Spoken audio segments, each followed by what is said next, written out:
Section 1 from the book of Genesis. Abraham bowed himself down before the people of the land. He spoke to Ephron in the hearing of the people of the land, saying, "But if you will, please hear me. I will give the price of the field. Take it from me, and I will bury my dead there." Ephron answered Abraham, saying to him, "My lord, listen to me. What is a piece of land worth 400 shekels of silver between me and you? Therefore bury your dead." Abraham listened to Ephron. Abraham weighed to Ephron the silver which he had named in the hearing of the children of Heth, 400 shekels of silver, according to the current merchant's standard. So the field of Ephron, which was in Machpelah, which was before Mamre, the field, the cave which is in it, and all the trees that were in the field, that were in all of its borders, were deeded to Abraham for a possession in the presence of the children of Heth, before all who went in at the gate of his city. After this, Abraham buried Sarah his wife in the cave of the field of Machpelah before Mamre, that is Hebron, in the land of Canaan. The field and the cave that is in it were deeded to Abraham for a possession of a burying place by the children of Heth. Abraham was old and well advanced in age, for everyone had blessed Abraham in all things. Abraham said to his servant, the elder of his house, who ruled over all that he had, "Please put your hand under my thigh. I will make you swear by forever one, the God of heaven and the God of the earth, that you shall not take a wife for my son of the daughters of the Canaanites, among whom I live, but you shall go to my country and to my relatives, and take a wife for my son Isaac." The servant said to him, "What if the woman isn't willing to follow me to this land? Must I bring your son again to the land you came from?" Abraham said to him, "Beware that you don't bring my son there again. For everyone, the God of heaven, who took me from my father's house and from the land of my birth, who spoke to me and who swore to me, saying, 'I will give this land to your offspring,' he will send his angel before you, and you shall take a wife for my son from there. But if the woman isn't willing to follow you, then you shall be free from this oath to me. Only you must not take my son there." The servant put his hand under the thigh of Abraham his master, and swore to him concerning this matter. Section 2 from the book of Judges. So Gideon and the 100 men who were with him came to the outermost part of the camp at the beginning of the middle watch, when they had but newly set the watch. And they blew the trumpets, and broke in pieces the pitchers that were in their hands. The 3 companies blew the trumpets, and broke the pitchers, and held the torches in their left hands, and the trumpets in their right hands with which to blow. And they shouted, "The sword of forever one and of Gideon!" They stood, every man in his place, around the camp, and all the army ran, and they shouted, and put them to flight.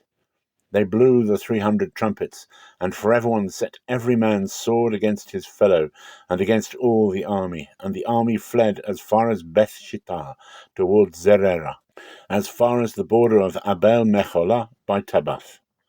The men of Israel were gathered together out of Naphtali, and out of Asher, and out of all Manasseh, and pursued Midian. Gideon sent messengers throughout all the hill country of Ephraim, saying, "Come down against Midian, and take before them the waters as far as Beth-barah, even the Jordan." So all the men of Ephraim were gathered together, and took the waters as far as Beth-barah, even the Jordan. They took the 2 princes of Midian, Oreb and Zeb, and they killed Oreb at the rock of Oreb, and Zeb they killed at the winepress of Zeb, and pursued Midian, and they brought the heads of Oreb and Zeb to Gideon beyond the Jordan. The men of Ephraim said to him, "Why have you treated us this way, that you didn't call us when you went to fight with Midian?" They rebuked him sharply. He said to them, "What have I done now in comparison with you? Isn't the gleaning of the grapes of Ephraim better than the vintage of Abiezer? God has delivered into your hand the princes of Midian, Oreb and Zeb. What was I able to do in comparison with you?" their anger was abated towards him when he had said that. Gideon came to the Jordan and passed over, he and the 300 men who were with him, faint yet pursuing. He said to the men of Succoth, "Please give loaves of bread to the people who follow me, for they are faint, and I am pursuing after Zebah and Zalmunna, the kings of Midian." The princes of Succoth said, "Are the hands of Zebah and Zalmunna now in your hand, that we should give bread to your army?" Gideon said, "Therefore, when forever one has delivered Zebah and Zalmunna into my hand, then I will tear your flesh with the thorns of the wilderness and with briars." So he went up there to Penuel and spoke to them in the same way, and the men of Penuel answered him as the men of Succoth had answered. He spoke also to the men of Penuel, saying, "When I come again in peace, I will break down this tower." Now Zebah and Zalmunna were in Karkor, and their armies with them, about 15,000 men, all who were left of all the army of the children of the east. For there fell 120,000 men who drew sword. Gideon went up along the road of those who lived in tents on the east of Nobah and Jogbeha, and struck the army, for the army was secure. Zebah and Zalmunna fled, and he pursued them, and he took the 2 kings of Midian, Zebah and Zalmunna, and confused all the army. Gideon, the son of Joash, returned from the battle from the ascent of Heres. He caught a young man of the men of Succoth, and inquired of him, and he described for him the princes of Succoth, and its elders, 77 men. He came to the men of Succoth, and said, "See Zebah and Zalmunna, concerning whom you taunted me, saying, 'Are the hands of Zebah and Zalmunna now in your hand, that we should give bread to your men who are weary?'" He took the elders of the city, and thorns of the wilderness, and briars, and with them he taught the men of Succoth. He broke down the tower of Penuel, and killed the men of the city. Section 3, from the first book of Chronicles. "Let your name be established and magnified forever, saying, 'Forever one of armies is the God of Israel, even a God to Israel. The house of David your servant is established before you. For you, my God, have revealed to your servant that you will build him a house. Therefore your servant has found courage to pray before you. Now, forever one, you are God, and have promised this good thing to your servant. Now it has pleased you to bless the house of your servant, that it may continue forever before you. For you, forever one, have blessed, and it is blessed forever." After this, David struck the Philistines, and subdued them, and took Gath and its towns out of the hand of the Philistines. He struck Moab, and the Moabites became servants to David, and brought tribute. David struck Hadadezer, king of Zobah, to Hamath, as he went to establish his dominion by the river Euphrates. David took from him 1,000 chariots, and 7,000 horsemen, and 20,000 footmen, and David hamstrung all the chariot horses, but reserved of them for 100 chariots. When the Syrians of Damascus came to help Hadadezer, king of Zobah, David struck of the Syrians 22,000 men.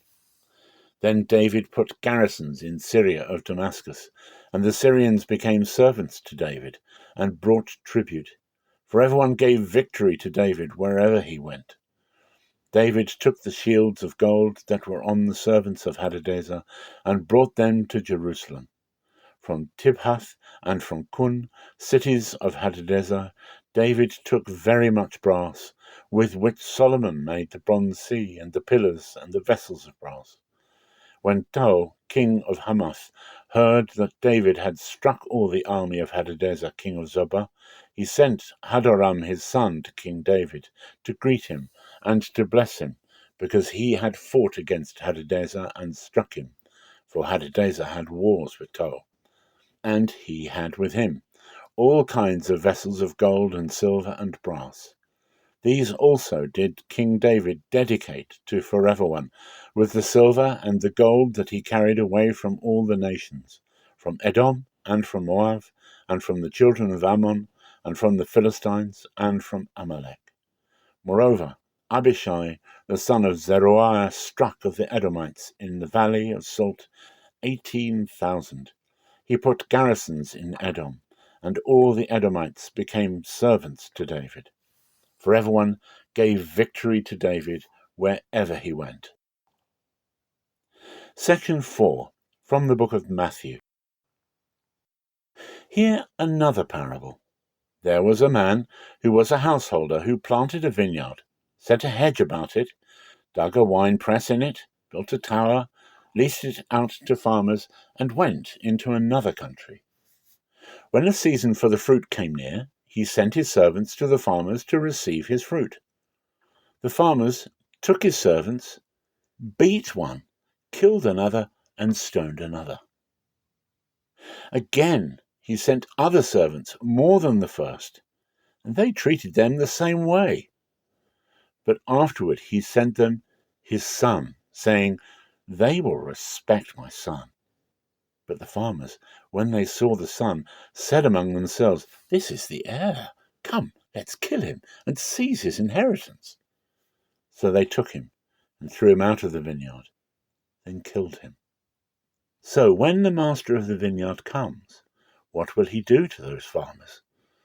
They told him, "He will miserably destroy those miserable men, and will lease out the vineyard to other farmers who will give him the fruit in its season." Jesus said to them, "Did you never read in the Scriptures, the stone which the builders rejected was made the head of the corner? This was for everyone. It is marvelous in our eyes." So I tell you, God's kingdom will be taken away from you and will be given to a nation producing its fruit. He who falls on this stone will be broken to pieces, but on whomever it will fall, it will scatter him as dust. When the chief priests and the Pharisees heard his parables, they perceived that he spoke about them. When they sought to seize him, they feared the multitudes, because they considered him to be a prophet. Jesus answered and spoke to them again in parables, saying, "The kingdom of heaven is like a certain king, who made a wedding feast for his son, and sent out his servants to call those who were invited to the wedding feast. But they would not come.